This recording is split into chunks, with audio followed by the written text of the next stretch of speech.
Hi friends, welcome to Tamil சகோஸ். இன்றைக்கி இந்த வீடியோவில் ஒரு ஸ்பெஷலான கறி மசால் எப்படி செய்கிறதுன்னு தாங்க பார்க்க போகிறோம். இந்த மசாலாவை மட்டன் குழம்பு, மட்டன் ஃப்ரை, சிக்கன் குழம்பு, சிக்கன் ஃப்ரை, அது மட்டும் இல்லாமல் வெஜ் குருமா, உருளைக்கிழங்கு குழம்பு எல்லாத்துக்கும் யூஸ் பண்ணலாங்க. இது ரொம்ப சிம்பிளாக செஞ்சிடலாங்க. நிறைய பேர் இதுக்கு மராத்தி மொக்கு, கல்பாசி, நட்சத்திர சோம்பு இது மாதிரி நிறைய பொருள் ஆட் பண்ணி பண்ணுறாங்க. இதனால் கறியோட ஃப்ளேவர் குறைஞ்சி மசாலாவோட ஃப்ளேவர் தான் அதிகமாக காட்டுதுங்க. சாப்பிடும்போது மசாலாவோட நெடி தான் கொஞ்சம் அதிகமாக இருக்குது. அதனால் ரொம்ப கம்மியான பொருட்களை யூஸ் பண்ணி இந்த ஸ்பெஷலான கறி மசாலா எப்படி செய்கிறதுன்னு தாங்க இந்த வீடியோக்குள்ளே போய் பார்க்க போகிறோம். அதுக்கு முன்னாடி நம்ம சேனலை சப்ஸ்கிரைப் பண்ணாதவங்க சப்ஸ்கிரைப் பண்ணிடுங்க, மறக்காமல் பெல் பட்டனை கிளிக் பண்ணிடுங்க. முதல்ல கறி மசாலா செய்கிறதுக்கு தேவையான பொருட்களை பார்த்துடலாங்க. நான் இன்றைக்கி 1 கிலோ கறிக்கு உண்டான அளவு தாங்க சொல்ல போகிறேன்.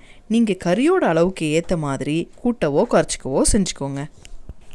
வர கொத்தமல்லி 2 டேபிள் ஸ்பூன், சோம்பு 1 டேபிள் ஸ்பூன், சீரகம் 1 டேபிள் ஸ்பூன், மிளகு 1 டேபிள் ஸ்பூன், கசகசா 1 டீஸ்பூன் போதுங்க,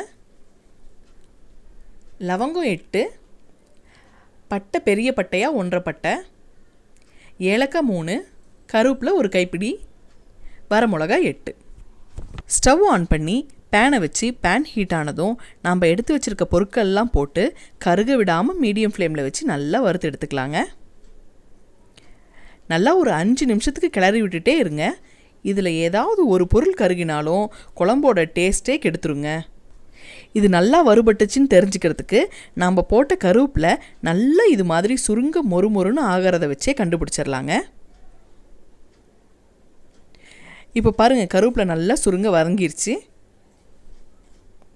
இப்போது 1/2 டீஸ்பூன் கல்லுப்பு, 1/2 டீஸ்பூன் மஞ்சத்தூள் ஆட் பண்ணி நல்லா ஒரு 4-5 டைம் மட்டும் கிளறி விட்டு அடுப்பை ஆஃப் பண்ணிவிட்டு ஆற வச்சு அரைச்சி எடுத்துக்கலாங்க. அவ்வளோதாங்க, கறி மசால் ரெடி ஆகிடுச்சு. இது ஒரு 5 டேபிள் ஸ்பூன் வருங்க. நான் எப்போ கறி குழம்பு செய்கிறதுனாலும் 5 நிமிஷத்தில் ஃப்ரெஷ்ஷாக அரைச்சி தாங்க ஆட் பண்ணிப்பேன். முன்னாடி கூட அரைச்சி வச்சுக்கலாம். ஆனால் நம்ம மொத்தமாக மசாலா அரைச்சிட்டு வந்ததும் ஃப்ரெஷ்ஷாக மூந்து பார்த்தா செம்மையான வாசமாக இருக்கும். ஆனால் 2-3 மாதம் கழித்து பார்த்தா அந்த வாசனை கொஞ்சம் குறைஞ்சிருக்கும். அதை யூஸ் பண்ணுறதால குழம்போட டேஸ்ட்டும் குறைஞ்சிருங்க. அதனால் நம்ம ஃப்ரெஷ்ஷாக அரைச்சி ஆட் பண்ணுனா குழம்பு அவ்வளோ டேஸ்ட்டாக இருக்குங்க.